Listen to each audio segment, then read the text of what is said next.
ತಮಗೆಲ್ಲರಿಗೂ ಪ್ರಣಾಮಗಳು. ಪೂಜ್ಯರಿಗೆ ಗುರುನಮನ.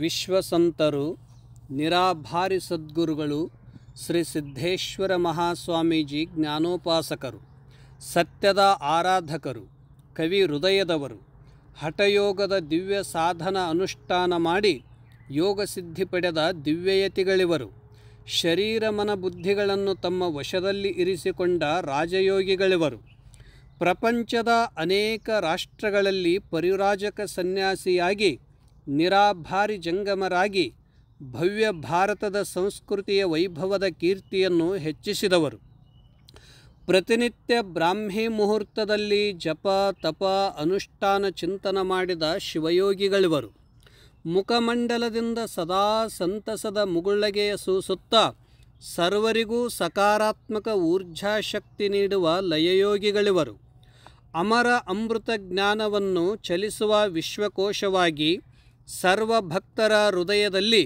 ತಮ್ಮ ದಿವ್ಯ ಅಮೃತ ಸವಿನುಡಿಗಳಿಂದ ನಮ್ಮನ್ನು ಅಮೃತ ಪುತ್ರರನ್ನಾಗಿ ಮಾಡಿದ ಅಮೃತಯೋಗಿಗಳಿವರು. ಆದ್ದರಿಂದ ಇವರ ದಿವ್ಯ ಆಧ್ಯಾತ್ಮಿಕ ಜ್ಞಾನ ಎಲ್ಲ ಕಾಲದಲ್ಲಿ ಪ್ರಜ್ವಲ ಪ್ರಕಾಶಮಾನವಾಗಿ ನಿತ್ಯ ಬೆಳಗುವ ಜ್ಞಾನಪ್ರಭೆಯಿದು. ಇವರ ಹೃದಯ ಸ್ಪರ್ಶಿ ತತ್ವಜ್ಞಾನ ನಂದಿ ಹೋಗುವ ದೀಪದಂತಲ್ಲ, ಆಕಾಶದಲ್ಲಿ ಹೊಳೆಯುವ ಧ್ರುವತಾರೆಯಂತೆ ಎಲ್ಲ ಕಾಲದಲ್ಲಿಯೂ ನಿತ್ಯ ನೂತನ ಸತ್ಯ ಸನಾತನವಾಗಿದೆ. ಶ್ರೇಷ್ಠ ಭಾರತೀಯ ಸನ್ಯಾಸ ಪರಂಪರೆಗೆ ಹೊಸ ದಿಶೆಯನ್ನು ತೋರಿಸಲಿಕ್ಕೆ ತಮ್ಮ ಶ್ರೇಷ್ಠ ಉಚ್ಚ ಆಚಾರ ವಿಚಾರಗಳಿಂದ ಘನತೆ ಗೌರವವನ್ನು ಹೆಚ್ಚಿಸಿದ ಪುರುಷೋತ್ತಮ ಧೀರ ಸನ್ಯಾಸಿಗಳಿವರು. ಯಾರ ಮನಸ್ಸಿಗೂ ನೋವಾಗದಂತೆ ಸಮಾಜದಿಂದ ಯಾವುದನ್ನು ಅಪೇಕ್ಷಿಸದೆ ತಮಗಾಗಿ ಯಾವುದನ್ನು ಸಂಗ್ರಹಿಸದೇ ಇರುವ ಅಪರಿಗ್ರಹದ ದಿವ್ಯ ತಪಸ್ವಿಗಳಿವರು. ಭೋಗ ವೈಭವಗಳ ಮಧ್ಯ ಮಿತಾಹಾರಿಯಾಗಿ, ಪ್ರಕೃತಿ ಪ್ರೇಮಿಯಾಗಿ, ಸಮಯ ಪಾಲಕರಾಗಿ, ತತ್ವಜ್ಞಾನದ ಆರಾಧಕರಾಗಿ ನಮ್ಮ ಅಂತರಂಗದ ಅಜ್ಞಾನ ಕತ್ತಲೆ ಕಳೆಯುವ ಜ್ಞಾನಭಾಸ್ಕರರಿವರು. ಮುತ್ತು ಮಾಣಿಕ್ಯ ಸ್ಫಟಿಕದಂತೆ ಪರಿಶುಭ್ರವುಳ್ಳ ಸಿದ್ಧಯೋಗಿಗಳಿವರು. ನಡೆದಾಡುವ ಪ್ರತ್ಯಕ್ಷ ದೇವರಾಗಿ ಆತ್ಮಾನುಭೂತಿಯ ಪರಮಾನಂದವನ್ನು ಅನುಭವಿಸುವ ಸಿದ್ಧಬುದ್ಧ ಸ್ವರೂಪರಿವರು. ಪೂಜ್ಯರು ತಮ್ಮ ಸಾಧನಾ ಬಲದಿಂದ ಜ್ಞಾನದ ತುಟ್ಟ ತುದಿಯಲ್ಲಿ ನಿಂತವರು. ಆದರೂ 83 ವಸಂತಗಳ ಕಾಲ ನಿರಂತರ ಸರಸ್ವತಿಯ ಆರಾಧಕರಾಗಿದ್ದರು. ಪರಮ ಪೂಜ್ಯರು ನಿತ್ಯ ಅಧ್ಯಯನಶೀಲತೆ, ಸರ್ವ ವಿಷಯಗಳನ್ನು ತಿಳಿದುಕೊಳ್ಳುವ ಜ್ಞಾನ ಜಿಜ್ಞಾಸ, ಎಲ್ಲರಿಂದಲೂ ಚಿಂತನ ಮಂಥನ ಮಾಡಿಸಿ ಹೊಸ ಹೊಸ ವಿಷಯಗಳನ್ನು ತಿಳಿಯುವ ಕುತೂಹಲ ವಿಶೇಷವಾಗಿತ್ತು.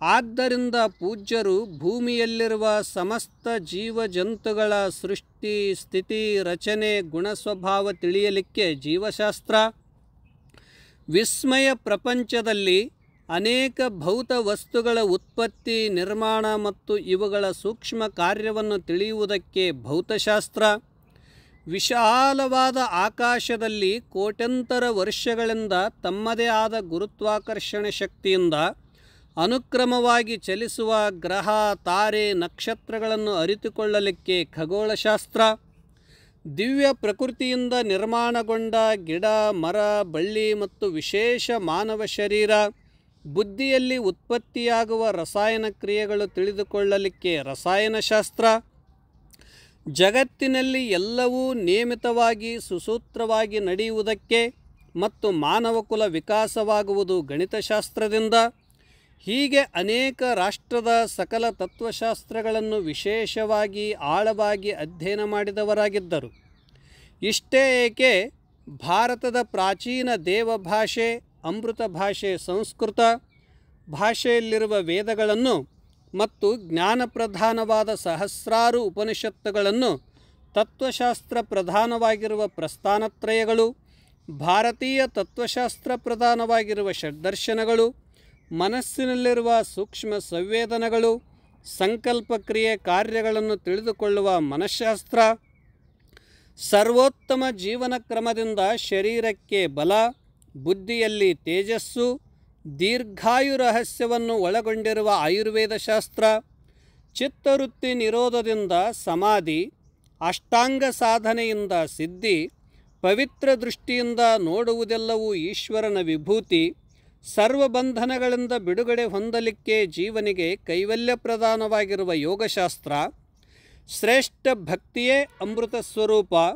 ಮುಕ್ತಿಯೇ ಜೀವನದ ಉದ್ದೇಶವೆಂದು ಸರಳ ಸೂತ್ರದಲ್ಲಿ ಮಹಾನ್ ಅರ್ಥಗರ್ಭಿತವಾಗಿರುವ ನಾರದ ಭಕ್ತಿ ಸೂತ್ರ, ಕಠಿಣ ಬೆಡಗಿನ ವಚನ ನಿರ್ವಚನವನ್ನು ಅಭಿನವ ಅಲ್ಲಮ ಪ್ರಭುಗಳಾಗಿ ಸಹಸ್ರಾರು ವಚನಗಳನ್ನು ಜಿಜ್ಞಾಸುಗಳ ಆತ್ಮೋನ್ನತಿಗೆ ನೀಡಿದ ವ್ಯಾಖ್ಯಾನ ಅಪರೂಪ.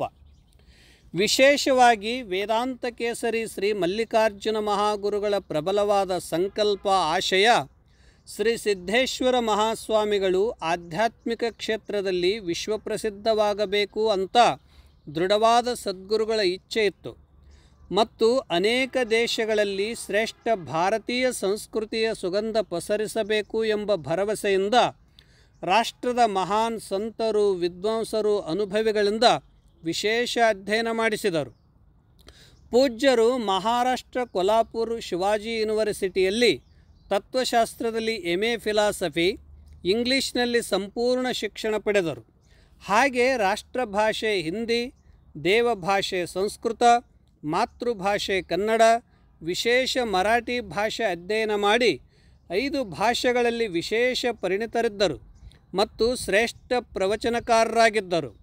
ಹೇಗೆಂದರೆ ಇವರ ದಿವ್ಯ ಸಾಧನೆ ರಾತ್ರಿ ಪ್ರಶಾಂತ ವಾತಾವರಣದಲ್ಲಿ ಆಕಾಶವನ್ನು ನೋಡುತ್ತಾ ಧ್ಯಾನ ಮಾಡುವುದು, ಬ್ರಾಹ್ಮಿ ಮುಹೂರ್ತದಲ್ಲಿ ವಾಯುವಿಹಾರ ಮಾಡುತ್ತಾ ದಿವ್ಯ ಮೌನ ಪ್ರಕೃತಿ ಆಸ್ವಾದನೆ, ನಕ್ಷತ್ರ ವೀಕ್ಷಣೆ ಮಾಡುವುದು, ವಾಯುವಿಹಾರ ಸ್ಥಾನದಲ್ಲಿ ಬಂದ ಭಕ್ತರಿಗೆ ಚಿಂತಮಂಥನ ಮಾಡಿಸುವುದು ಮತ್ತು ನಿರಂತರ ಸ್ವಾಧ್ಯಾಯ ಮಾಡಿ ಮಹಾಮೇಧಾವಿಯಾದರೂ ಕೂಡ ಸರಳ ಪದಪ್ರಯೋಗ ಮಾಡಿ ತಮ್ಮ ಅನುಭವದಿಂದ ಪ್ರವಚನ ಹೇಳುವ ಕಲೆ ಕರಗತ ಮಾಡಿಕೊಂಡು ಕೋಟ್ಯಂತರ ಭಕ್ತರ ಹೃದಯ ಸಿಂಹಾಸನದಲ್ಲಿ ಶಾಶ್ವತವಾಗಿ ಉಳಿದವರು.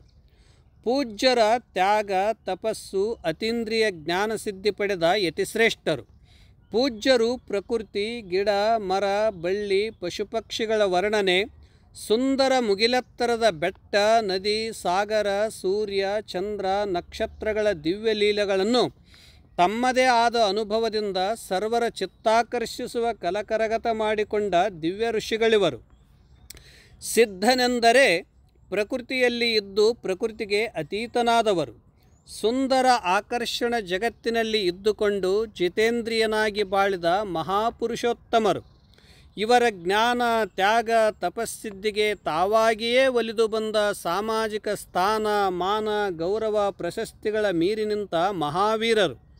ಸರಳ ಸೌಜನ್ಯದ ಸೌಮ್ಯ ಮುಗುಳ್ಳಗೆಯ ಪೂರ್ಣಚಂದ್ರರು.